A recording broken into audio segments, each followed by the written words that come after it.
7 lapak barang bekas yang juga dijadikan tempat tinggal di kawasan Pademangan, Jakarta Utara ludes terbakar.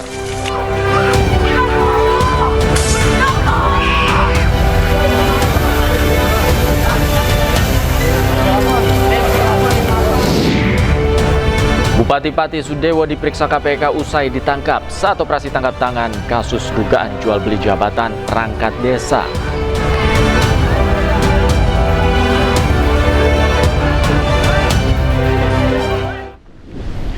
Kembali di Anju Sore, pemirsa, 7 lapak barang bekas yang juga dijadikan tempat tinggal di kawasan Pademangan, Jakarta Utara terbakar. Api diduga berasal dari hubungan pendek arus listrik pada stop kontak salah satu lapak. Pademangan Timur, pinggir rel, kebakaran.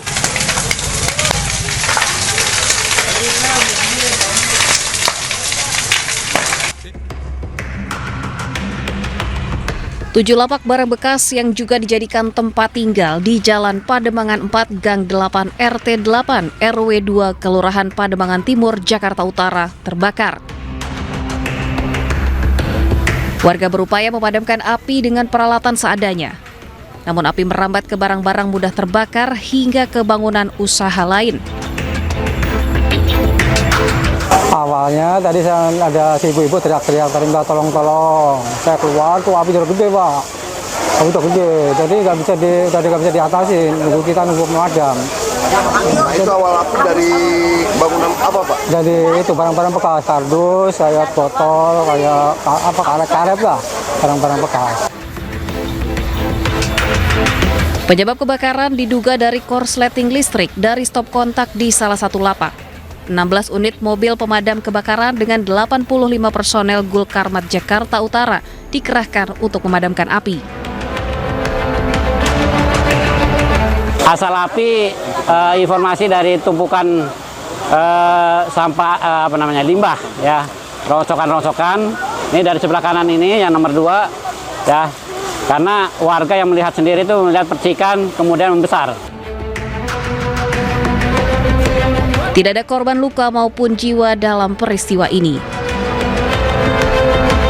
Dari Jakarta, Sofyan Firdaus, iNews melaporkan.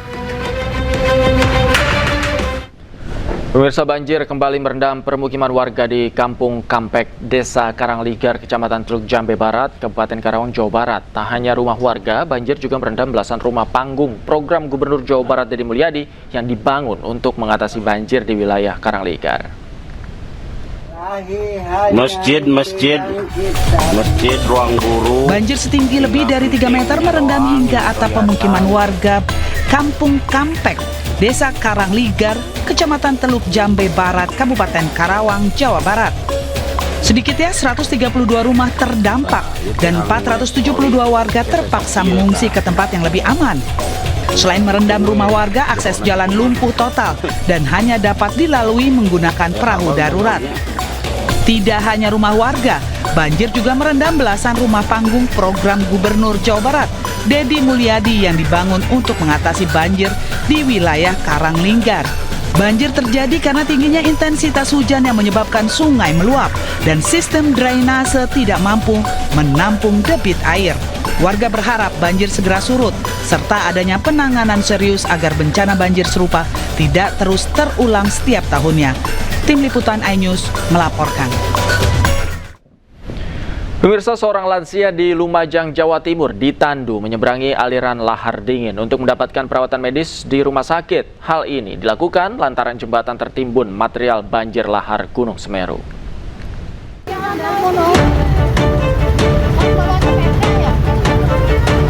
Warga dusun Sumberlangsep, Lumajang, Jawa Timur bergotong royong memandu lansia yang sakit menyeberangi aliran lahar Sungai Regoyo. Lansia bernama Gangsar ini harus ditandu lantaran jembatan penghubung rusak tertimbun material banjir lahar Gunung Semeru. Akibatnya mobil ambulans tidak dapat melintas dan menunggu di sisi seberang sungai. Saat ada banjir, tidak menutup kemungkinan untuk kendaraan roda 4 ataupun roda 2 bisa menyeberang ke sisi timur atau di dusun Sumberlangsep. Makanya kemarin dari warga sendiri bersama perangkat desa juga ada Pak Kampung di sana, itu untuk Pak Gangsar ditandu dibawa ke rumah sakit. Artinya kendaraan roda 4 ataupun ambulan yang dari rumah sakit Pasiran itu ada yang di sisi barat. Pemerintah Kabupaten Lumajang telah menetapkan Dusun Sumber Langsep sebagai kawasan zona merah bahaya erupsi Gunung Semeru dan berencana merelokasi seluruh warganya ke lokasi aman. Pemirsa, Satgas Zidam 1BB rampungkan pembangunan jembatan permanen di Sungai Mahasan Tapanuli Utara. Jembatan tersebut kini sudah dapat dimanfaatkan oleh masyarakat setempat.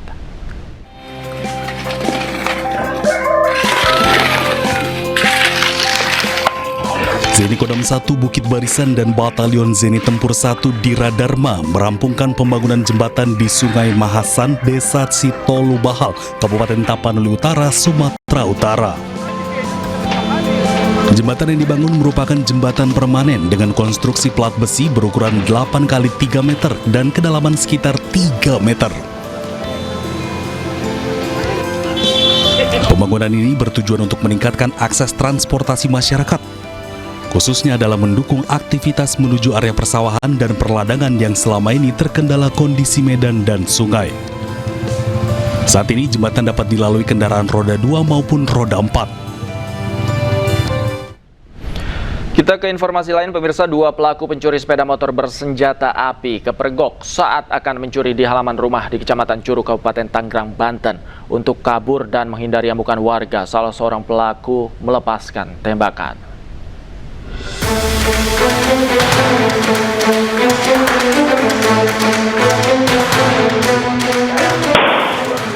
Dalam video berdurasi 1 menit terekam 2 orang pelaku pencurian motor yang sedang berusaha mencuri motor di depan rumah di Kecamatan Curug, Kabupaten Tangerang, Banten. Kedua pelaku pencuri motor langsung kepergok pemilik motor yang akan dicurinya. Tentu saja kedua pelaku langsung panik dan menodongkan senjata api. Letusan peluru keluar 2 kali dari senjata api milik pencuri motor tersebut. Akhirnya kedua pelaku pun kabur usai gagal beraksi. Berapa nembak, Bu? Ketahuan, dua kali. Tapi sempat dikejar gak sama warga setelah teriakin, dia kan lari. Dia teriakin, Berbekal rekaman kamera pengawas, korban langsung melaporkan kasus upaya pencurian sepeda motor bersenjata api ke Polsek Curug. Warga berharap pelaku pencurian sepeda motor yang kerap meresahkan ini segera tertangkap. Dari Kabupaten Tangerang, Banten, Aimarani, iNews melaporkan. Pemirsa, Polda Metro Jaya berhasil membongkar pabrik rumahan yang memproduksi senjata api rakitan di Cipaci, Sumedang, Jawa Barat. 5 orang ditangkap dan puluhan senjata api rakitan disita. Siap, rekan-rekan. Subdit Resmob Direktorat Reserse Kriminal Umum Polda Metro Jaya mengungkap kasus tindak pidana penyalahgunaan senjata api, senjata tajam, dan bahan peledak. Barang bukti yang diperlihatkan adalah senjata api revolver hingga senjata api laras panjang. Selain senjata, polisi juga menyita ratusan butir peluru. 5 orang ditetapkan sebagai tersangka, 3 diantaranya sebagai perakit, penjual senjata api dan amunisi. Kemudian 2 lainnya yang berperan sebagai penjual senjata api dan amunisi. Modus operandi yang dilakukan oleh para pelaku adalah dengan cara menjual di platform e-commerce. Para pelaku penjualan senjata api maupun para pelaku yang membuat senjata apinya itu sendiri. Jadi kami sudah melakukan penegakan hukum terhadap penjual dan pembuatnya. Modus operandi yang dilakukan oleh para pelaku adalah dengan cara menjual di platform e-commerce, Facebook, WhatsApp, Tokopedia, dan TikTok. Mereka melakukan penawaran penjualan senjata api kepada umum secara ilegal. Pemirsa, cucu Pakubuwono 13 berinisial S dilaporkan ke pihak kepolisian menyusul bentrok yang terjadi di Keraton Kasunanan Surakarta menjelang acara penyerahan surat keputusan Menteri Kebudayaan Fadlizon kepada Maha Menteri Panembahan Agung Tejo Wulan pada hari Minggu yang lalu.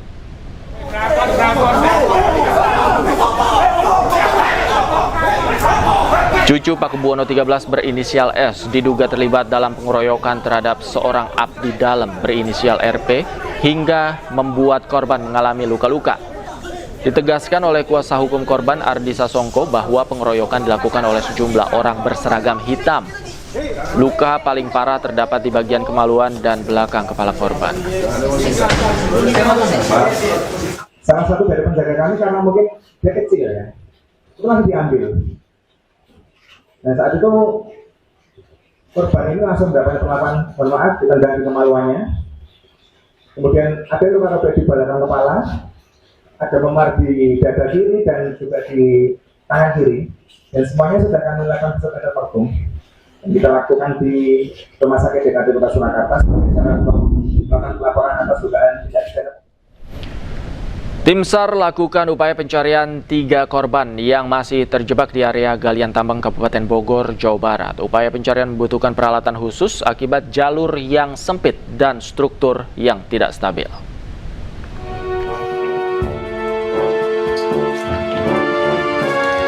Upaya pencarian 3 korban yang masih berada di dalam area galian tambang terus dilakukan. Hasil pemeriksaan lanjutan menunjukkan bahwa kondisi struktur di dalam area tambang tidak stabil. Beberapa titik mengalami pelapukan dan terdapat kandungan gas beracun di dalamnya.